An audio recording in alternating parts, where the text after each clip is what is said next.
One of our favorite people on the pod, Russ, will soon be a father.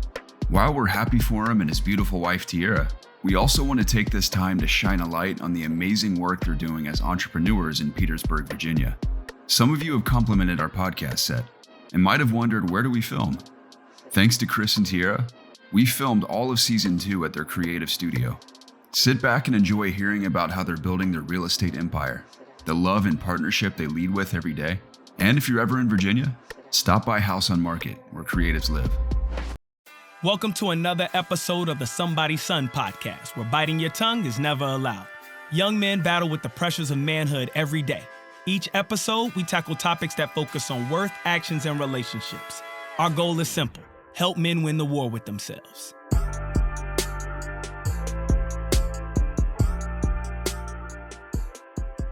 T, happy to have you on the podcast. Thank you. This is dope. So you gotta tell the people where you're from. So, a lot of people may not know where you're from. So you got From Atlanta. from Atlanta. From the city of Atlanta, Clayton County to be exact. Waco. All right. So I grew up in Morrow, Georgia. Got you. I went to Morrow High School. Graduated from University of West Georgia. And Go Bulldogs. Yeah. What? What are y'all? Oh, that's UGA, The bro. Wolves. Wolves. UGA, that's Mima. Yeah, that's right. Shout out to my dog. Loud and raw. That's wild. And then we're sitting in a space you've created. Haus on Market. You've Absolutely. designed, Yes. molded, Yes. shaped. So tell us a little bit about the space.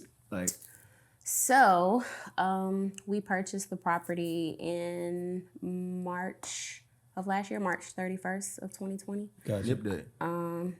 Yeah. In the pandemic. In the pandemic. In the middle Wow. of a pandemic, yeah. We almost didn't, but, we just decided to take that risk and just jump out there. And Leap of faith. That's awesome. yeah, a year later, here we are. So, the designs, as far as the rooms go, I try to think from a consumer's perspective. So, what do people need, or what's not readily available, and how can we create that? So, Yeah. with us looking at this mixed use space, the first space that we looked at was a warehouse, and it was big production. But I feel like God was humble yourself, So this was the first property that we looked at, and that contract, actually, we walked on it for other issues, but we decided to take this space, and because it was a house, it just had that really organic, intimate feel, So we decided to design each room out like something that you would see in an actual house. So, because technically it is a house. Yeah. You say we. So Yeah, we. It's my business, who is this gentleman to my you? business partner, my life partner, my husband, There you All of go. that. Congratulations are in order. Papa. Much There you appreciated. go. Yeah. Papa. So quick story. I called him once and heard you call him Papa on the phone. And I was so thrown off. I was like, hold on, wait. Is that really T, or is that is that Biggie album in the background? No, that's her, man. All That's day. wild. All day. No, when I first met him, I used to work part-time at a bar in Atlanta. And Okay. One of my friends, when she seen the first picture of him, she was like, he looks like a teddy bear. So it just kind of, it's my Papa stuck bear. with me. That's my It's whole kind of life. stuck. Yeah. I've just been a teddy bear my whole life. That's consistency, though. That's good. So two things stand out to me when you tell me about this space. First thing is you said you purchased. Yes. Why purchase as opposed to lease? Because a lot of creatives, particularly in our community, people of color, and not even just people of color, I would say just people, period, Yeah. when they decide to go take that leap of faith, they mitigate their risk by trying to lease. So if it doesn't, pan out well, they find a way. They have somewhat of an exit strategy. Yeah. Why the decision to purchase? Let me take it. You start. I'll follow up. Well, because it's Petersburg, one, and real estate is very affordable out here. Sure. And coming from a big city like Atlanta, I've seen cities like Petersburg be gentrified very quickly, So it was like a diamond in the rough, almost. It was like we would rather purchase this and go through with the process of turning it into a creative space, and then, if we decide to sell it, then it would be an asset to us and something that, could be beneficial to us in the future. But ownership is important, Yes. The numbers made sense when we looked at how much leases were in this area. Actually, we started in Alexandria, DC, and we were living up there. She wanted a space to teach visual arts classes. Okay. And when I started running the numbers, I'm like, this is very expensive. Like, we can probably afford a mortgage. We can afford a mortgage, like 3 mortgages compared to what you'll pay to rent a place. Yeah. So we did some homework, found Petersburg, just had a few diamonds in the rough. Like you said, we looked at a warehouse, let's get this place. And the numbers just made sense for us. And doing research, I've been heavily involved in real estate research over the years, and it just made sense from a tax perspective, from like long-term perspective, just kind of getting our assets in order. Yeah. It's important to get assets, and there are benefits, tax benefits, when you're an owner-operator of a property. And, and we want to make sure we can take advantage of that because we're trying to look forward. We don't have kids yet, but we want to make sure that we position ourselves to give our children something, right? If it's this, fine. If it's not this, maybe it's something else. But this is a good start, and I think this area is in need of a space like this. There's not much for the local community to do. They don't have a lot of access to resources, access to space, and that was the whole reason we got to it anyway, was where can we create, right? But we had to kind of use a bit of business judgment to make sure that it made sense for us. But so far, the feedback has been great. We haven't even officially grand opened yet. Yeah. I think we're probably about 2 months away from fully opening and everything being done. Then we'll finally say, hey, we're open. But yeah, it's been over 365 days since we've had this property. So, and we've still been having people inside. Like, we've been working kind of off of a referral base with Chris being from Richmond. You know, he can connect with people he went to high school with, people he went to VCU with, and, just kind of word of mouth, like, hey, we got a couple rooms open if you want to come and shoot. And I mean, we were still able to funnel creatives in here and allow them to see the space. And it's kind of cringy for me as an artist and a designer, like when they come in here and we're not finished, but it's like when I verbally tell them, what the vision is, first of all, when they come in here, their jaws just hit the floor. And that just feels good because it's like, we're not even finished, but we get really, really good feedback. But I just know that once we're completely finished with renovations, like he said, we're about 8 weeks out. I know that we're going to get a really, really good response from the community, and that's what it's for. So, what I like about this space is we're in technically this is the library, right? So I love the library. So 2 things really stand out to me. Number one, the design is phenomenal. Like, clearly you've been trained and have honed your craft. God has given you talents. But I think there's an intentionality when I look at the artwork on the walls, or even some of the pieces that you have here in the library. Like, tell me about that inspiration, because I'm not that kind of creative. So, like, tell me about that. Like, how did you land in that place? Well, for me in my creative process, a lot of times anything nostalgic will inspire me. So, vintage photos, old textiles, like old music. My father was real big on Parliament, so I grew up listening to Parliament and George Clinton and Bootsy Collins. So just looking at some of those album covers and stuff like that, like, it just gives that real, like, old Black home feel. So we wanted to make sure that we highlight Black creatives, Black families, Black musicians, Black poets. So we basically took some of the things that we already have. So everything that you see in the building, that anybody ever sees in the building, is either something that we thrifted, something that we inherited from family. My mother-in-law gave us a lot of the things that you see in here. And we just kind of grabbed from things that we had and just kind of built the spaces based off of that. So you said visual arts classes was a theme in Alexandria. Yes. You said that you want to create a space that's at least highlighting Black folks, people of color.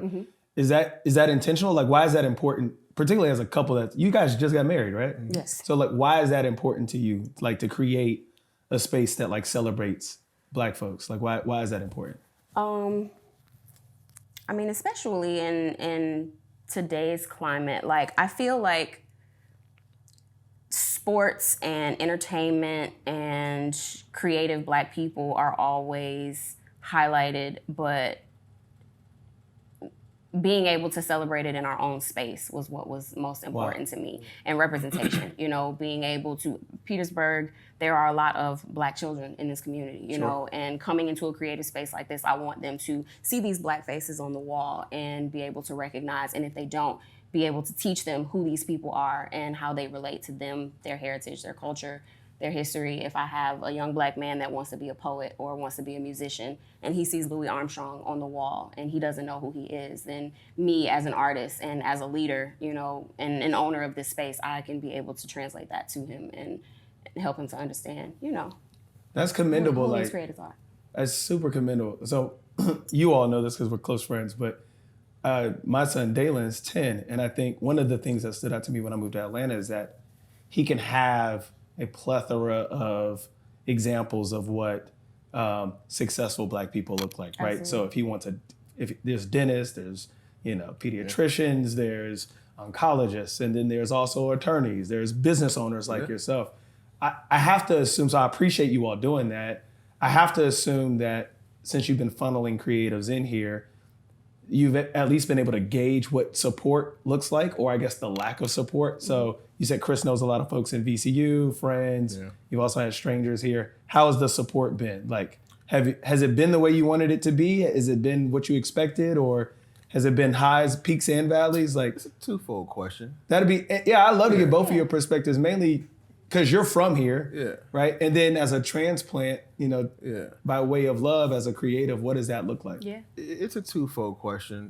One of the things initially I want to make sure I highlight first is we haven't really marketed this place at all. We've recently got our Instagram pages active, but those who are close to me know this has kind of been something that we've been working on for quite some time now. So it doesn't really concern me. I know people have everyday lives and things come up, whatever it is, life happens. But for the response we get from people that we don't know or recently met compared to the people who we've known for quite some time, there's a bit of a difference, right? And it's very interesting because the representation, like you spoke about, it matters.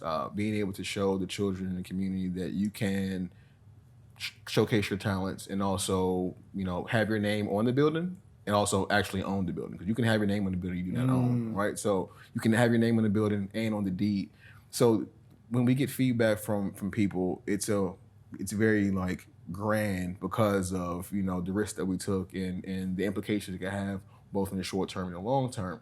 So to get that from people who we just happen to come in contact with through the network of people that we've already exposed the place to, compared to people who can kind of see what's going on Instagram, people that and it's kind of quiet. I mean, it's okay. I don't necessarily need a pat on the back because we're not doing this for us. We're doing this for others, right? But you would think that it would be celebrated a bit more. Not even social media, but even a phone call, a text message. How are things going? Like you and I are very good friends, and you asked me what's going on with the property. My boy Mero, there are quite a few people, a selected group of people that swing by when they can, check on it. We have conversations about it, are consistently, following up. And there are others that are relatively quiet, but we've had individuals who we just met like less than a year ago. They're here almost on a weekly basis. We walked in, actually, where did we go? We were somewhere. We took a weekend off. Around. We took a weekend off and we came back and actually hit the road, and she was here taking care of everything she does around here because she's the head of this place. And we walked downstairs to the basement and the recording studio was done. It was completely finished. Finished. Couch, furniture, things hung on the wall, and it just feels good to know that they're in here working, when we're not here. And that's what we do it for, It's like those moments give us chills because it's like, this is why we do this, They didn't even say anything. They didn't even. Is this paid staff, just for clarity? No, these are people who believe in us. Wow. These are people that we sat at a round table with about a year or a little over a year ago and told them, hey, we just got this space. This is what we want to do with it. And they were like, yo, we're here for it.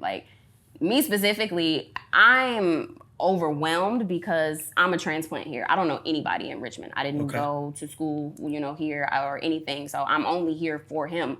And for me to come into a city and to receive so much love, compared to the city that I came from. Don't get me wrong, I love my city, but when you come from a big city like Atlanta, sometimes it's kind of hard to, in the work that I do, to put your work out there. You know, markets can be extremely saturated. And yeah, of course, everybody has their own style and you just have to put a spin on it and all of those things. But resources are not always as readily available, as well as that competitive market. Even being a creative, you're still in a competitive market. Yeah. And one thing that I've learned is kind of downsizing my space or going to a smaller city than my own has given me an opportunity to operate on a larger platform. Like the opportunities that I have been granted being here over the past year, it would have took me a while to accomplish in Atlanta. You know? So yeah. So Kareem Biggs Burke, who's a phenomenal business leader, former partners with Sean Carter and Dame Dash, he posts these quotes all the time. I call them bars by Biggs. Yeah, and one of his quotes, he actually said, I'm paraphrasing it, but he said, friends will support you after strangers do. Yeah, that's very true. Is that, and you're telling me like you have folks that you didn't grow up with, you didn't go to school with, you're a transplant to a new city, have a round table meeting, and then they just go all in on the dream. Like we're trending in that direction for sure. I believe that is true, and I'm not against it. Like I'm not here to point fingers at anyone. However, it's pretty evident that others that you may not know, that may not have any preconceived notions, like you don't know about our past, you know, whatever it is, whatever encounters we may have had in the past, because we all had to grow. All those things are not in play when you meet a stranger and tell them what your dream is. Yeah. You said the key word though, growth. Like people have to meet you where you are in life, you know? So if people meet you 10 years ago, then they're going to expect you to be the same person that you were 10 years ago. Whereas I come into a new city and I'm meeting these people and I've grown and I've gotten married and I've learned and I've gained more opportunities and I've practiced more at my craft. And these people see me and they're inspired by it, you know? So me being that person now, they're meeting me where I am in life. They're immediately inspired, you know, versus if they sit down and have a conversation with somebody who knew the artist Tiara 6 years ago, they're gonna be like, oh, well, her work's not that good, or she's not as readily available, or she's not as social, or whatever the case may be, you know? And then somebody meeting me now, they're like, well, she is an amazing leader and she's extremely creative and she's done this and this and this and that. So you have to meet people where they are in life, you know? So that's fortunately unfortunate though, right? It is. It's, quite the conundrum. It's phenomenal that strangers would go all in, appreciate the growth and professionalism, and like be like, look, I want to stack hands on seeing you be as great as you are. Which I think is great for you all, especially as young couple, business. This is your first property? Yes. Okay. Second property. It's our second property. It is. Second property. I always forget Hold on, about which one? Hold on. So this is property number 2. Yeah, this is property number 2. I want to go there, but this is good. We're going to talk about that. But I think the unfortunate part is that you have friends, family who will not advocate for you. And that's unfortunate in so many different ways, particularly when you see, like, again, the intentionality of celebrating people of color and emphasis on Black people in your space. It's unfortunate that folks that look like you, that are friends and family with you, would not do that. Or not everyone would do that. Yeah. But I think what I'm learning, especially in the last few months, is thinking about where we can go and the faith that we have and what we're doing and the feedback we receive, regardless if it's friend or stranger or whoever it is. We can't quite see the magnitude, but we have a general feeling of what it feels like. But through this journey, one of the things we talk about on a consistent basis is how do we make sure as we continue to progress and grow, how do we maintain a solid foundation of grace and humility? Right? Because people will come back around. Like you said, strangers support you before friends do. That's fine. But when the friends come back, that responsibility is on us, on me as an individual, on how we receive we receive it, how we take it, and how we move forward with it. Because, you know, life is not as linear as people think. You know, it's kind of all across the board, and people can, you know, collide in a good way, you know, kind of be close, and they can separate due to the circumstance. But I want to make sure going forward that we're very cognizant of practicing grace and making sure that, you know, we can always, not necessarily forgive, I think that's pretty strong, but you can always come back, right? We can always establish relationships with people that we may have not, you know, been in close contact with in quite some time. Straight off the path. Yeah, the door straight off the path a bit, and not for bad reasons. I want to make sure this is not anything about pointing fingers. Yeah, life happens, but I want to make sure that, you know, we know and we practice the philosophy that the door is always open, all right? Whether you come knock or, you know, you walk in or you know, we extend the olive branch, your door is always open. Yeah. I like that. You're willing to extend grace to folks who may not have grown at the same pace that you have. That's... Or life circumstances may have prevented, you know, and it's not, I want to make sure it's clear, growth is not always, sometimes it's based on decision, where I think that's heavily involved with, but also it's based on circumstance, right? You know, we're building this thing from the ground up. Like, this building looks completely different than it did a year ago, and we did the majority of the work on our own. If it's, you know, I'm not a plumber or electrician, you know, but design-wise, painting, we did some work in the bathroom, you know, like we've done a lot of work on our own, and circumstance has prevented at least me from being as accessible as I was, you know, years ago, but we're on a mission. You know, we're on a mission, and all of the effort, time, studying, research. I studied research for years, and then I finally met a partner who I felt confident enough to take that leap with.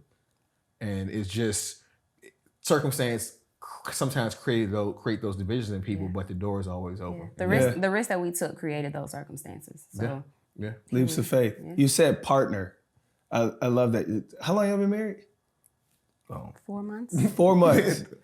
She knows. Partner. How many properties did you own before you met your partner? Zero. And there was a debate earlier. How many properties y'all own now? We have 2. 2 properties. We have 2. One is under contract to be sold. So yeah, it's in another state, and it's a pain in the butt. So that's why we forget about it sometimes. It's just a lot of land, and it's been so multiple acres. 7 acres. A little bit more than 7. Let's not be humble. That's wild. So 4 months of marriage, 2 properties, 1 being sold on the way, complete rehab and creation of a creative studio. Y'all are setting the bar really high for love and Black love. Like that's awesome. That's the feedback we get too. Like people who come in here, they're just like, owned by a Black couple, like this is awesome. You know, it just makes us feel good, because it's like you see this on social media, or you see it on TV, or you read about it in Ebony magazines, but to actually live in it, like it feels good. It does. And sometimes we forget though. Like, you know, we're in the weeds all the time. So feedback from people who come in kind of hit us a little bit harder, because we see it every day. Like she said, the anxiety of people coming in, we know, like, we haven't got the floor finished yet, or the upstairs is still in a pending phase. It kind of like makes our skin crawl. But we do this because, again, representation is important. We want to show people that it's possibilities. It's not the easy route. It's not the fast route. You're going to get close to some people. You're going to get, you know, distance from other people. You're going to have to decide, you know, what bill you're going to pay sometimes. You have to decide not to eat out for a bit, sacrifice, fast. You're going to have to do all these things, but it's for a reason, and the possibilities are there. And I think that's one of the things that is missing in our community, is knowing that something is possible, right? Yeah. And without access, I think first, knowledge in the past was a lot more difficult to obtain. But now we have the internet. So now I think Earn Leisure had something, they posted something recently, and it said, due to the internet, like, ignorance is now a choice or a decision, right? So shout out to Earn Leisure. But Rashad Bilal, Troy Millings. Shout out to those great guys. So now that we have the access, those of us who are in the position to capitalize on that access, I think it's a responsibility of us to strive to push forward and show the people that's coming up behind us that you don't have to rap or hoop. You know, it's bigger than that. You can take a chance and create something that other people can identify with. And I think that's one of the biggest, like, goals that we have, is showing, you know, the young generation behind us, my younger brother, our children in the future, anybody that the possibilities are there. It's going to take a lot of work, a lot of self-education. They're not going to teach you this in school. But the information is available, right? And sometimes the information is available and the funding's not available. Yeah. Sometimes, I know now there's a lot of support programs and grants for minority businesses. Yeah. We haven't been able to capitalize on any of those. Like, we literally bootstrapped this entire project from the ground up. And that's amazing. Yeah, even when we say we almost walked on it, the day we closed on the property, actually, Nip Day, shout out to Nip, 2 weeks beforehand, we had an opportunity to walk away. We actually had an opportunity to walk away from it on the day we closed. We were driving, getting the funds together for the down payment to hand a check over to the title company, and we literally sat there and were like, do we really want to do this? Yeah. Like, the pandemic just happened. My office shut down in Northern Virginia. We had already moved to Richmond anyway because the idea was, hey, I'm tired of paying this expensive rent. I want to invest. I'm throwing money away. I'm making someone else rich. I want to invest. So I'll take the commute from Richmond to Arlington every day in order to be able to save up, to be able to invest in real estate. That was the chance we took. And be closer to places, cities that have opportunities for more affordable opportunities. And just so happened the office closed down. So I never actually had to commute, right? So that's perfect timing. But then it's... Coincidence or providence? Coincidence is not real. If you believe in a higher power, there's no coincidence. It's not. The interesting thing about just hearing you talk about your journey as a couple, as business partners, as property owners, it's almost as if your real estate quest somewhat mirrors relationships, right? There's so many times that you're pouring into somebody else, but because you haven't slapped a label on it, or because you haven't gotten married or what have you, you haven't overtly created a commitment, it's easier to walk away. It's like leasing love, but you're leasing a property and it's easier to walk away. Once you become invested, it may be sacrifices, trials, tribulations, but the reward is a lot richer on the back end because you're going through this journey together with somebody else. It's easy to do it with a partner because we actually got the property before we were married. Yeah, we did. We had an idea of... Our common ground when we met is I have an idea of what the future looks like for us as individuals, and they were very aligned. Yeah. Even down to, we don't have children yet, but even down to how we want to raise our children and the things we want to expose them to. My younger brother went to St. Christopher's, and he went to school with millionaires and billionaires, and their level of access that they have was phenomenal to me. Like, just he ran track, so just to see the sports facilities and things like that. And I'm not advocating for private school. I'm just saying the level of access that you have at such a young age, it can definitely have an impact on you in the future. Sure. So we're taking those chances now that our parents weren't able to take, and I love our parents to death, but we're taking those chances now, those risks now, making those investments now, so we can hopefully allow our children to have more access when they become of age. But you've noticed that before you jumped the room, signed on the dotted line. Absolutely. So I gotta ask you this. Do you feel like he supports you? Absolutely, 100%. It seems like a loaded question a little bit. I just want to give you some love. 100%. So this is your first design in Central Virginia? Richmond? No. So you've designed other properties? Yes. Hold on. You own multiple properties. You're about to sell a property. We work. And you've designed. I see this. Y'all are working. So tell, what other properties have you designed? This is wow. Okay. So when I was living in Northern Virginia, Kris introduced me to a publication, Richmond Business. Okay. And I read an article about a Black-owned ice cream shop that was coming to Richmond. And when I read the article, I told him about it, and he was like, yo, I know, the owner. We went to school together. Shout out to Rabia Kumar, Ruby Scoops. And he asked me. Where are they located, Ruby Scoops? They are in the north side of Richmond. North side of Richmond. Brooklyn Park Okay. Boulevard. My neighborhood. 120 West Brooklyn Park Boulevard. Gotcha. So yeah, just to read that article, and I was like, yo, she's opening up an ice cream shop. I want to see if she needs some design ideas. And so he's like, you want me to reach out to her? I was like, no, I got it, So I sent her a proposal, and the world shut down, and she was going through a whole lot with transitioning from one property that she was going to get to another property. And we reconnected maybe about 3 months later. We were actually taking a walk in Northside. We were just talking about, believing in a higher power and no coincidences. We walked past the property that she was in the process of, moving into. And I told him, I was like, I haven't heard from her. And I was like, I know she's probably still opening, but of course, everything's so crazy right now with COVID. So we left back off of our walk that morning, and she sent him a message and was like, hey, I think your girlfriend reached out to me a while ago about designing, my space, and I want to reconnect with her the exact same day. And so, it took us about 8 months. I mean, with her licensing and everything, COVID has slowed down everything. So of course, she had an opportunity to take her time with building her space, but it also gave me time to be completely creative, and she gave me complete creative control of the entire ice cream shop. So that was my first project here. And I also designed Our Cycle. It is the first Black-owned boutique spin studio in Richmond. Shout out to Jennifer Braswell and Our Cycle.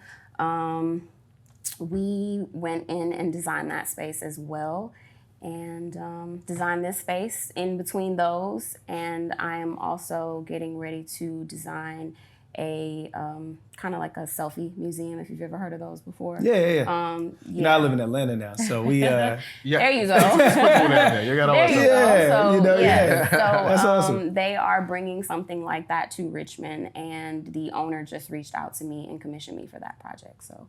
So Haus on Market Creative Studio, designed by Tiara Russell. Ruby Scoops, shout out to Ruby Scoops. Northside Ice Cream, designed by Tiara Russell. Our Cycle, designed by Tiara Russell. And you just got here? That's a lot of work in the pandemic. And you already got a selfie museum on the way. On the way. That's wild. And when we close on this property, we're trying to invest in another one. That's going to be another project. That's crazy. 1031. Shout out to 1031 Exchange. So I love the support. Absolutely. That's Black love. So phenomenal, man. So kudos to you for supporting your queen. Mainly because as I start to read, I'm married, but as I start to read more and more about some of the struggles of women entrepreneurs, by way of folks like Arlen Hamilton, I'm starting to find out that a lot of the success rate of women businesses, if you don't drill into the numbers, they look like they're more unsuccessful than male businesses. But then when you find out is they don't have the infrastructure, process, and people around them that equates to having an environment for them to be as successful, right? Or VCs are a lot harder on them than they might have been. We kind of seen some of that play out even politically with some of the women candidates that are running for office. So kudos to you for supporting your queen. I think that is phenomenal. I think the other thing though is that you're putting in work though. Absolutely. In the middle of a pandemic, you're designing all of these things. That is. Remember we were in our cycle till like 2:00 in the morning. I was sleeping on the floor. We were scheduled to go ride to Atlanta to go and see my family. And we share our families, my mother-in-law, Kris, and I, and my mother. We share a dog. Like literally, we share him. So he spent one dog with 3 families. Yo, he is too much, man. I don't know why you bring him. He spends some time in Georgia. He spends some time here. So a lot of times we will drive because he has terrible anxiety. He can't fly. So we'll drive. So the next day, the dog can tell us. The next day we had to drive to Atlanta, and I was in the process of finishing up some last minute touches in Our Cycle. He was literally asleep on the floor. Like he was asleep on the floor in the cycling studio while I was on the scaffolding painting. And then we left. We finished around 2:30 in the morning, and then we hit the road at what? 6. Yeah. Went home, took a shower, probably closed our eyes for like 2 hours, and then we got up and packed. And you're not a designer. I know that because I went to college with you twice. 2 times. What motivates you to pour into her like that, or into her ideas, her projects that way? And I ask that knowing I don't know what you're gonna say, but I know your background, right? So we explored this in season 1. Your pops wasn't necessarily around, right? It wasn't like the best relationship. I'm not gonna say it's the worst. Everybody has different varying degrees of what presence looks like. Yeah. But it wasn't like you had that tangible in your home, right? And then, because I know your mother I'm very close to your mom, I know she didn't have that support from other male figures, if you will, So like why do you do that? Like why do you pour into her that way? Because the only way you can be successful and make it is together. Like the only way we're going to survive as a people is if we elevate family. And I don't want to say that the man is the head of the household and that's the foundation. It's a shared partnership, right? Mm-hmm. But the thing is, I believe in her. Like I honestly believe in her. I put my social security number on the line. Like I believe in what she does. I can see the vision and I can see the balance, right? I see her strengths and I saw that her largest opportunities were things that I can contribute to. And then with that kind of molding together, we've been able to be on our path to success. I'm not going to say we're successful yet, but on our path to success. But it starts with, upbringing, of course, and I wouldn't have made it without my mother, but my mother wouldn't have made it as far as she has without me either, right? Like I know I can see where I've contributed emotionally, supportive.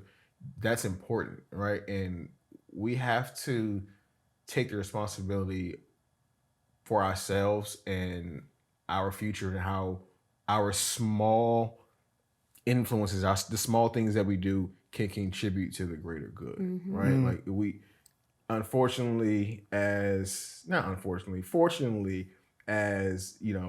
being as a people, as a Black people in a foreign land, essentially, with not a lot of connection to history and heritage beyond turmoil and slavery. Beyond that, there is a core of family values that I think was somehow lost, and we can speak to all the documented history around it, the epidemics, the segregation, the redlining, all these things work against us, right? And they continue to work against us. Some policies have improved, but practice still works against us. But the only way we've been able to be successful in the 30s, in the 40s, during Jim Crow, was together, right? So for us to be able to pool our resources, our mental capacity, she's the creative, but I'm a project manager, right? So I see things from an operations perspective. I see things from a how, right? I'm able to look at her ideas and say, this is good, bad, or indifferent. But the main thing is, how do we accomplish it? And how do we accomplish it in a way that is not just cost effective, but time effective as well? Because you're working with startup businesses, time is always of the essence. As soon as they can start making $1, the better off everyone is. Yeah. So it's we kind of had the gaps that we had, the opportunities that we had together. We were able to supplement that with the strengths of the others. Like I'm not much of a creative, but I think in this time, like I hung a couple of these pictures up on the wall. Like, he's being modest. Like he has really, one of the first things he told me when we first started dating was, you're gonna bring the creative out of me. And I've noticed, like, as we've grown, like when we first met, I bought him a sketchbook. I was like, just sketch, like you live this life where you're traveling and on the road sometimes. Like when you're in those hotels by yourself, pull out a sketchbook, whatever you think about, just sketch it. Whether it's a vase, a book, a glass, just sketch and just practice at 3D it. 3D Spirit, I drew that one time. Remember that? You taught me highlighting. Yeah. And just, pouring into him that way, just allowing him to know that you have that inside of you. Anybody can pull that creativity out, as long as you have somebody that inspires you, somebody that shows you things that you can be inspired by, give you a different perspective of things, and like he said, he balances me. I don't know anything about logistics. I just know that I like to paint and I like to teach classes and I like to create, and I can create interactive spaces for business owners. And then he came in and was like, okay, well, this is how we make this work. And it just works for us. Yeah, as you were speaking, it made me think about, there's a thought process that the reason we don't have strong communities is because we don't have strong families. And the reason we don't have strong families is because we don't have strong couples. And couples can be made up of any two people, but that's missing. And so what we're seeing is, the symptom is what we're seeing in our communities, but the roots is based on the lack of strong couples. And what you all are doing, I think, not only can people of color, Black people, can they see that and be excited and supportive of what you all have, but at least some of my friends that are, Caucasian and white, they'll tell me that, look, we benefit from that as well. Like they've benefited from hearing that, Barack was making less and Michelle was making more, or seeing the Steph and Aisha Currys, or more recently, like Toby and Fat out of Houston. They benefit from that because at least some of the friends that I have, they told me that at least in their community, women are actually taught, like you would suppress that creativity for him to thrive in logistics and operations. Absolutely. And so to see that in reverse, it allows them to realize, oh, there are other men out here that would support that. And it also helps shift the mentality of their male friends. I was with an executive here recently a Delta executive in Atlanta, and we were just talking about, we're both sitting at the bar, but we were talking about creative ways we could surprise our wives in ways that they wouldn't know. And the conversation was really focused on this thought process of emotional labor. So I didn't know what emotional labor was. I'm guilty of that. But emotional labor is like, my wife, she makes sure Dalen, like I have the freedom of being able to come and go, especially if it's through business. You know what I mean? Like, hey, the business requires me, or we're shooting content or whatever. But there's labor involved there. Like to emotionally have to plan out, what is he gonna eat? What is he gonna drink?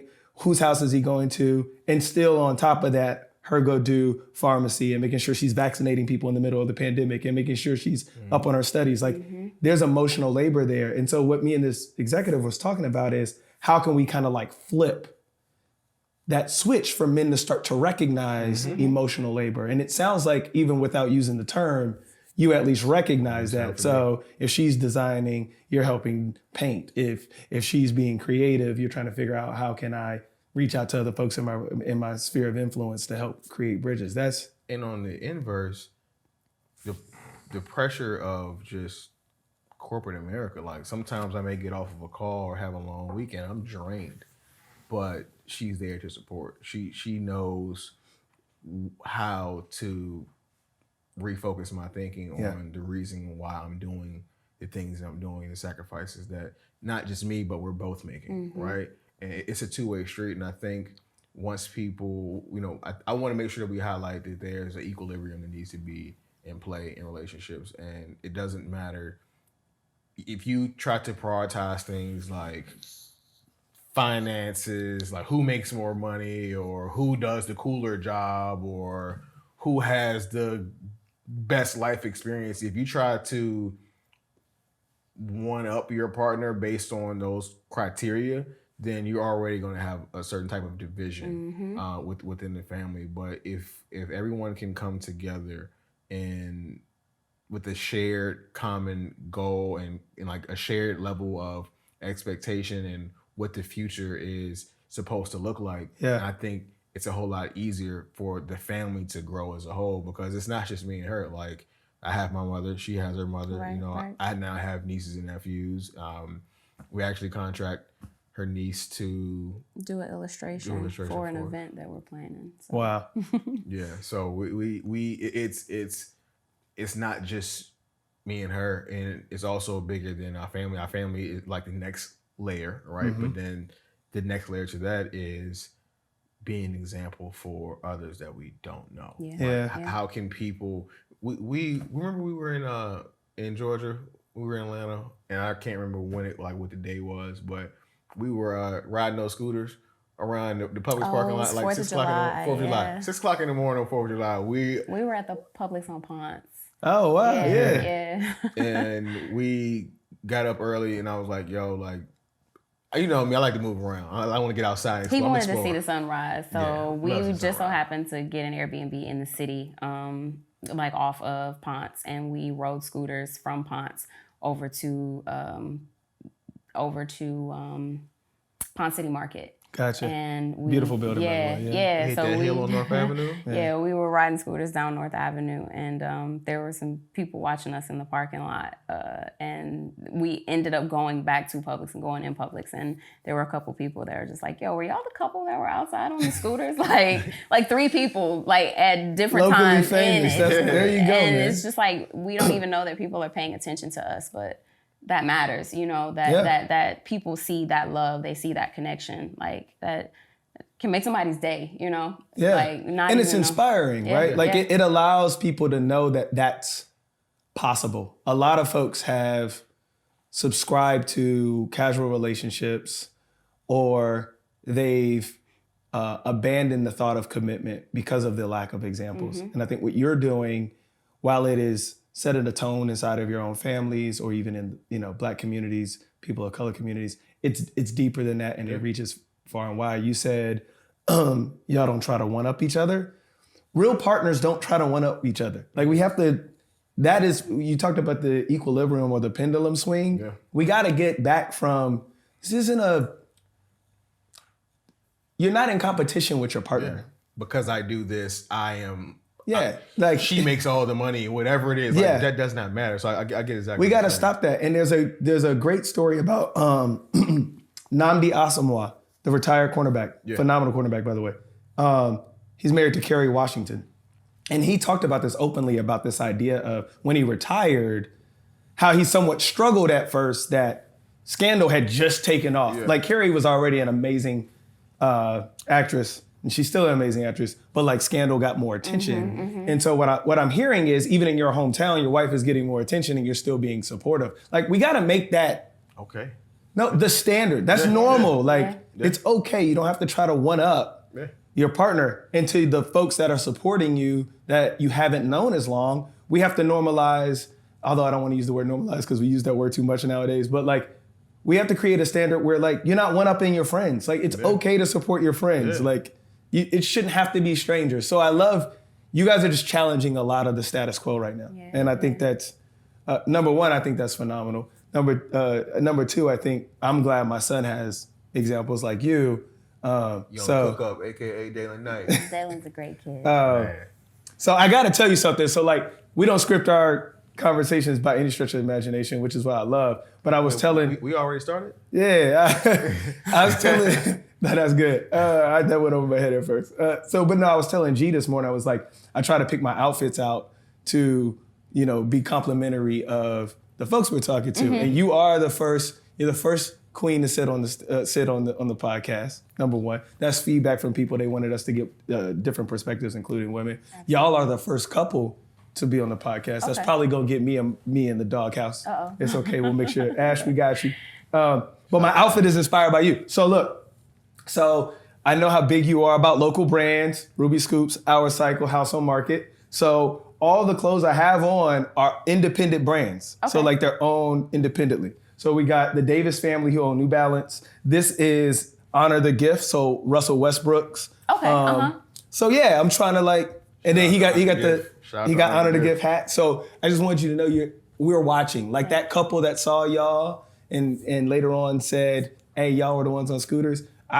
It's been inspirational for me to be very intentional in elevating brands, particularly brands that are either independently owned or brands that are independently owned and Black owned, because of you. So I want to say thank you. Thank you. For I felt like I could do better in that regard, not shopping at, the big boxes are cool too, but I want to make sure that I start to place more of an emphasis. Absolutely. So thank you for that. This is dope. So do we have a chance to go around the house? Like, do we have a chance to like walk around the house? Can we do that? Can we do that? We can show a bit. We can show a bit. Some things we have to tell. We can take them down, show them the pop-art room, show them the recording studio, and the new bathroom we just did. There we go. Everything else we'll have to save for a later day. That would be dope. That would be dope. And we'll definitely come back after y'all are all the way open. But thank you for having us. Absolutely. Like, this is phenomenal. I love to hear about your successes in business, whether it be 2 properties, designing 4. You only been in 4 months. That's crazy. Like, or been married 4 months, but been in Richmond only a year. That's wild. You about to take over our hometown. That's awesome. It's good. That ain't the plan, but you know, I'm up here cooking a little bit. Hey, yeah, this is good. This is good, man. Real good. Appreciate you being here. This is good. Thank you. Welcome to the podcast. Welcome to the pod. We hope you enjoyed this episode of the Somebody's Son podcast. We encourage you to share this episode with a friend. And remember, on this path called life, you are not alone. Thank you for watching. Until next time. She liked the way that I finessed her. She stared so long.